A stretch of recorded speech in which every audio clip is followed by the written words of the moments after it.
My name is Pamela Jones. Good morning. Good morning. I'm a foster mother. And I see the very beginning of destruction. The kids come into my home. I got into it to help the kids. They come into my home hard, real hardcore. They don't respect authority at all. I have a 9-year-old. I've had him for 9 months. I have not touched his heart yet because the things that he has seen, all the activities. The mom has 9 kids, 9 different fathers, and that's what the problem is right there. We need to, I don't know the answer. I'm trying to help, real small, but the problem is that's the beginning of the problem. And if we don't reach these kids, he's 9 now. The little ones I can reach at 1, 2, 3, 4, 5. By 5 years old, their heart is so hard till you can't touch it. I can't get him to apologize. I let him watch the news and see everything that's happening to our young brothers and sisters on the TV. You know what his response was? I would punch him in the face. That's authority. I'm trying to teach him to respect authority. You don't even respect me. And I beat him every day. So I think that, I don't know the answer, but I know that we need to start right where the mothers are having these children. Not wait till they get grown and put them in jail. That's too much money and a waste of time. I've had, this is not my first set, but the sets that I have had, nobody can take away what I have given them. I have turned their life around. They know how to dress now. They know how to talk. They know how to love themselves.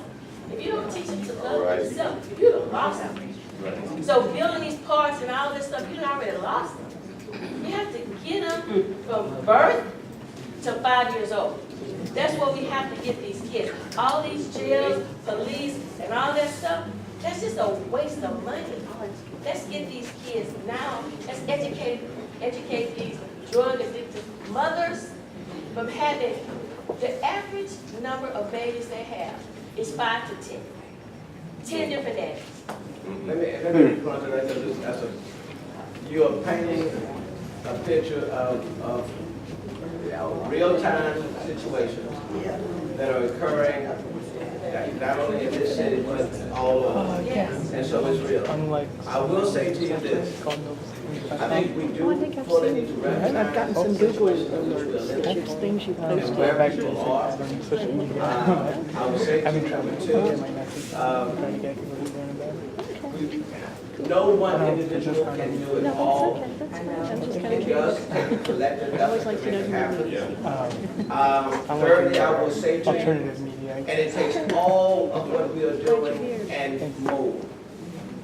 And it is a struggle, it's a battle. I think what's important for a person like me that's seeking your vote to run for mayor, not only must I talk about the things that are fundamental, the infrastructure, the financial integrity of the city, rebuilding the city, but I also think it's important for me to tell my own story.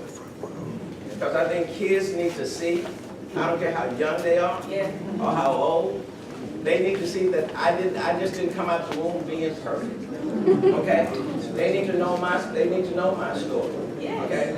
And I think what I have learned is that when we allow ourselves to be more open, okay, you never know whose life you will touch. What I can say, and I would love to meet your kid. What I would say to them, and what I've said throughout this campaign trail, I am proud of where I was born and raised. All right, okay? I'm proud of where I was born and raised. I was born and raised right here in this community. Acres home. When I'm at the Florida, Texas Capitol, they can tell you where I'm from. And they will tell you that I was born and raised in Acres home. I don't mind telling folks coming out of a large family of 9 and 2 bedrooms. And there are folk here who know our story. Okay? So did I. My mother had 14 kids. But what I'm saying is that sometimes kids, we may think they're not hearing or listening, but they are. Okay? And the point that I'm making is that when you have a forum like I do, like now, and what I'm seeking, Kids need to hear our story. They need to know that, for example, how we struggle. Okay? And what I say to kids, you know, look, no excuses. Now we can go tit for tat. Okay? And then you gotta fight for them. And even though they may appear to be rough on the outside with a hard exterior, I think they are challenging us to get beyond that roughness. I think they're challenging us. So I hear what he's saying. I hear what you're saying he's saying. But at the same time, I think we have to be even more determined to win him over. And I think we can do it. But we're not just going to have to be able to do it just in words. They've got to see that in our actions. They've got to see a mayor of the city of Houston that doesn't mind walking up and down their streets or going to their homes. They got to see. Let me give you one example that to me just played over and over again. I was pumping my gas at Little York and TC Justice. I did have on no suit and everything. You know, quite frankly, I just got from my house and I was in a hurry, so I said, let me make this quick run up here. So you probably seen it, you probably said, nah, I know that ain't him. I was just in a hurry. And so I went up the street, I was pumping my gas, had my little cap on, and Nikki was in the car. So I saw this young guy, he kept looking at me. I said, oh God. So he kept looking. He walked a little bit, turned around, and then he decided to come back. And so he came up, and I said, okay, now let me get ready to deal with this. So he said, say, dude, what's your name? So I said, Sylvester. He said, what's your blood name? Sylvester Turner. He said, you're not that turn on that park, are you? I said, you looking at it. So he said, what you doing on this side of town?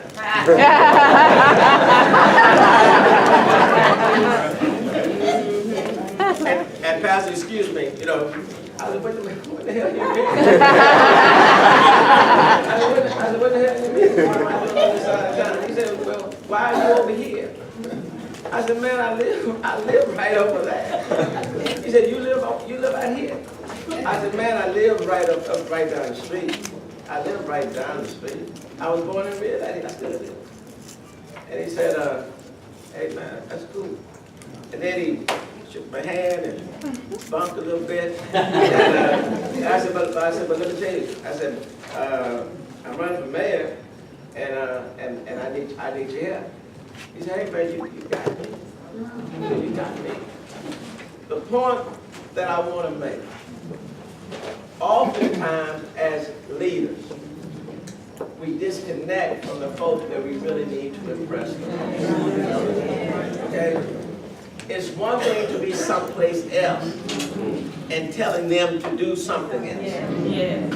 But it's another thing for you to be right where they are.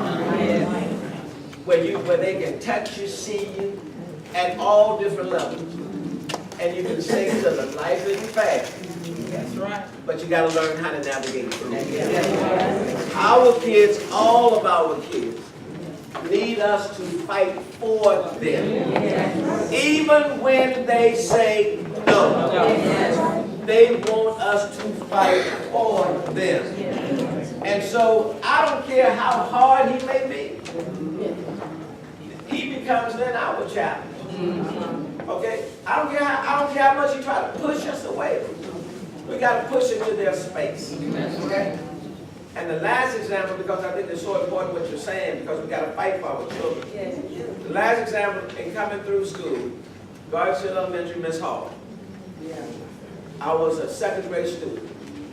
I would come in, and she would stand outside the door, and Miss Hall liked to hug you and all that good stuff.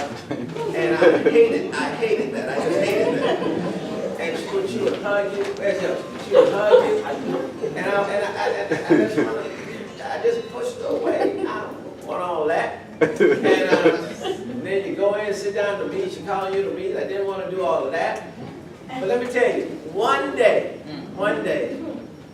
standing outside, I was coming in, and she did not reach the husband. Okay? And I walked into the classroom. I never forget this. I walked into the classroom, and I was mad.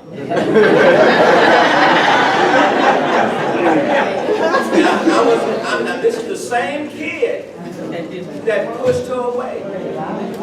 But the reality is, though I pushed her away, I love the fact she was reaching for me. Okay? Our kids, even in 2015, are just like that. In many cases, they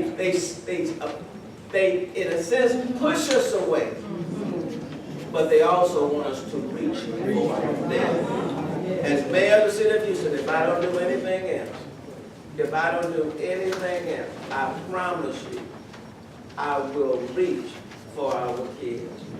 And I will not just allow them to push us away, and then we go away. Okay?